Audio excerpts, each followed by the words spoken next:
Morals and Dogma of the Ancient and Accepted Scottish Rite of Freemasonry by Albert Pike. This book is in the public domain. 1. Apprentice. The 12-inch rule and the common gavel. Force unregulated, or ill-regulated, is not only wasted in the void, like that of gunpowder burned in open air, and steam unconfined by science, but in striking in the dark, and its blows meeting only the air, they recoil and bruise itself. It is destruction and ruin. It is the volcano, the earthquake, the cyclone, not growth and progress. It is Polyphemus, blinded, striking at random and failing headlong among the sharp rocks by the impetus of his own blows.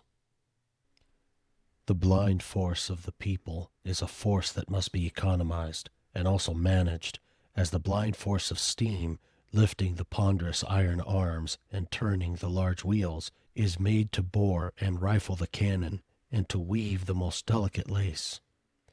It must be regulated by intellect. Intellect is to the people and the people's force what the slender needle of the compass is to the ship. Its soul, always counseling the huge mass of wood and iron, and always pointing to the north, to attack the citadels built up on all sides against the human race by superstitions, despotisms, and prejudices. The force must have a brain and a law.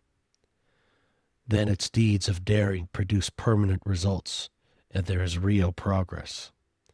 Then there are sublime conquests. Thought is a force, and philosophy should be an energy, finding its aim and its effects in the amelioration of mankind. The two great motors are truth and love.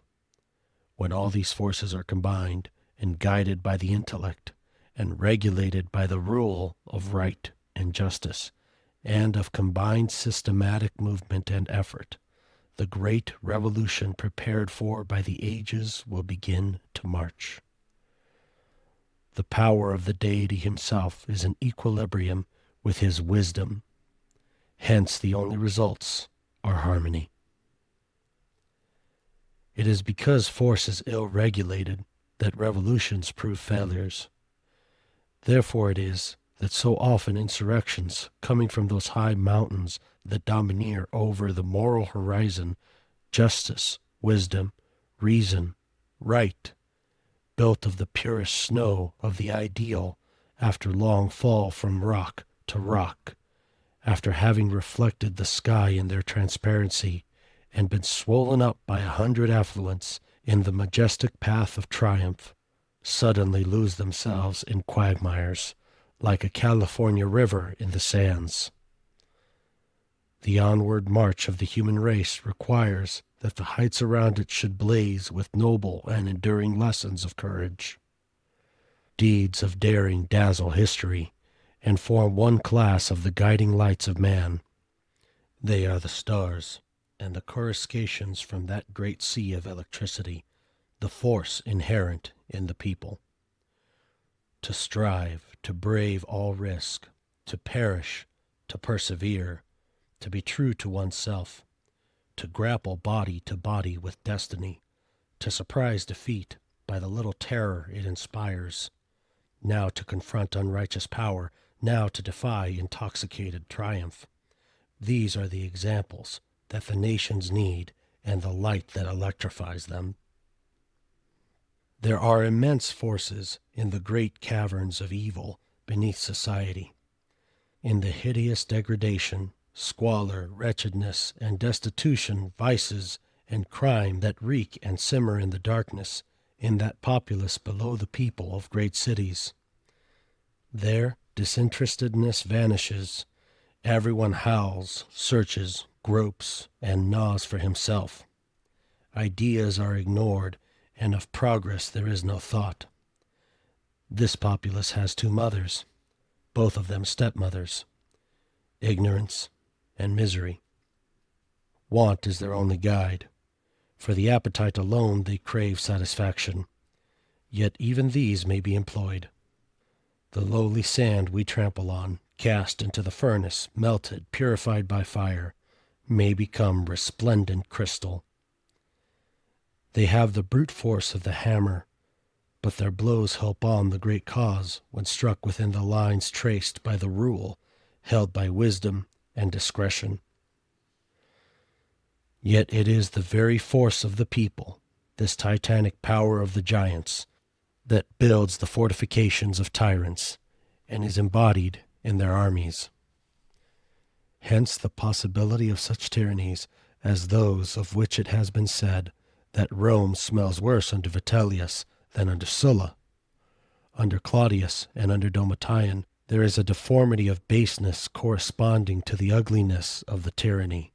The foulness of the slaves is a direct result of the atrocious baseness of the despot. A miasma exhales from these crouching consciences that reflect the master. The public authorities are unclean, hearts collapsed, consciences shrunken, souls puny. This is so under Caracalla. It is so under Commodus. It is so under Heliogabalus. While from the Roman Senate under Caesar, there comes only the rank odor peculiar to the eagle's eyrie. It is the force of the people that sustain all these despotisms, the basest as well as the best. That force acts through armies, and these oftener enslave than liberate. Despotism there applies the rule. Force is the mace of steel at the saddle bow of the knight or of the bishop in armor. Passive obedience by force supports thrones and oligarchies, Spanish kings and Venetian senates. Might in an army wielded by tyranny is the enormous sum of utter weakness. And so humanity wages war against humanity, in despite of humanity. So a people willingly submits to despotism, and its workmen submit to be despised, and its soldiers to be whipped. Therefore it is that battles lost by a nation are often progress attained. Less glory is more liberty. When the drum is silent, reason sometimes speaks. Tyrants use the force of the people to chain and subjugate, that is, to enyoke the people. Then they plow with them as men do with oxen yoked. Thus the spirit of liberty and innovation is reduced by bayonets, and principles are struck dumb by cannon shot, while the monks mingle with their troopers, and the church militant and jubilant, Catholic or Puritan, sings of Te Deums for victories over rebellion. The military power is not subordinate to the civil power. Again, the hammer or mace of force, independent of rule, and is armed tyranny, born full grown, as Athena sprung from the brain of Zeus. It spawns a dynasty and begins with Caesar to rot into Vitellius and Commodus. At the present day, it inclines to begin where formerly dynasties ended. Constantly the people put forth immense strength, only to end in immense weakness. The force of the people is exhausted in indefinitely prolonging things long since dead, in governing mankind by embalming old dead tyrannies of faith, restoring dilapidated dogmas, regilding faded, worm-eaten shrines, whitening and roguing ancient and barren superstitions, saving society by multiplying parasites, perpetuating superannuated institutions, enforcing the worship of symbols as the actual means of salvation, and tying the dead corpse of the past mouth to mouth with the living present. Therefore it is that it is one of the fatalities of humanity to be condemned to eternal struggles with phantoms, with superstitions, bigotries, hypocrisies, prejudices, the formulas of error, and the pleas of tyranny. Despotisms, seen in the past, become respectable, as the mountain bristling with volcanic rock, rugged and horrid, seen through the haze of a distance, is blue and smooth and beautiful. The sight of a single dungeon of tyranny is worth more to dispel illusions and create a holy hatred of despotism, and to direct force aright, than the most eloquent volumes. The French should have preserved the Bastille as a perpetual lesson. Italy should not destroy the dungeons of the Inquisition. The force of the people maintained the power that built its gloomy cells and placed the living in their granite sepulchres. The force of the people cannot, by its unrestrained and fitful action, maintain and continue in action and existence a free government once created. That force must be limited, restrained, conveyed by distribution into different channels, and by roundabout courses to outlets, whence it is to issue as the law, action, and decision of the state. As the wide old Egyptian kings conveyed in different canals by subdivision the swelling waters of the Nile, and compelled them to fertilize and not devastate the land.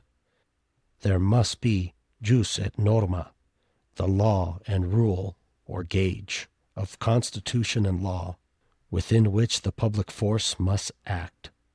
Make a breach in either, and the great steam hammer, with its swift and ponderous blows, crushes all the machinery to atoms, and at last, wrenching itself away, lies inert and dead amid the ruin it has wrought. The force of the people, or the popular will, in action and extended, symbolized by the gavel, regulated and guided by, and acting within the limits of the law and order, symbolized by the 24-inch rule, has for its fruit liberty, equality, and fraternity. Liberty regulated by law, equality of rights in the eye of the law, brotherhood with its duties and obligations as well as its benefits. You will hear shortly of the rough ashlar and the perfect ashlar as part of the jewels of the lodge. The rough ashlar is said to be a stone as taken from the quarry in its rude and natural state. The perfect ashlar is said to be a stone made ready by the hands of the workman to be adjusted by the working tools of the fellow craft. We shall not repeat the explanation of these symbols given by the York Rite. You may read them in its printed monitors. They are declared to allude to the self-improvement of the individual craftsman, a continuation of the same superficial interpretation. The rough ashlar is the people, a mass, rude and unorganized. The perfect ashlar, or cubical stone, symbol of perfection, is the state, the rulers deriving their powers from the consent of the governed. The Constitution and laws speaking the will of the people, the government harmonious, symmetrical, efficient, its powers properly distributed and duly adjusted in equilibrium. If we delineate a cube on a plane surface thus, we have visible 3 faces and 9 external lines drawn between 7 points. The complete cube has 3 more faces, making 6, 3 more lines, making 12, and 1 more point, making 8. As the number 12 includes the sacred numbers 3, 5, 7, and 3 times 3, or 9, and is produced by adding the sacred number 3 to 9, while its own 2 figures, 1, 2, the unit, or monad, and duad, added together make the same sacred number, 3. It was called the perfect number, and the cube became the symbol of perfection. Produced by force, acting by rule, hammered in accordance with lines measured by the gauge, out of the rough ashlar is an appropriate symbol of the forces of the people, expressed as the constitution and law of the state. And of the state itself, the 3 visible faces represent the 3 departments: the executive, which executes laws; the legislative, which makes the laws; the judiciary, which interprets the laws applies and enforces them between man and man, between the state and the citizens. The three invisible faces are liberty, equality, and fraternity. The threefold soul of the state, its vitality, spirit, and intellect.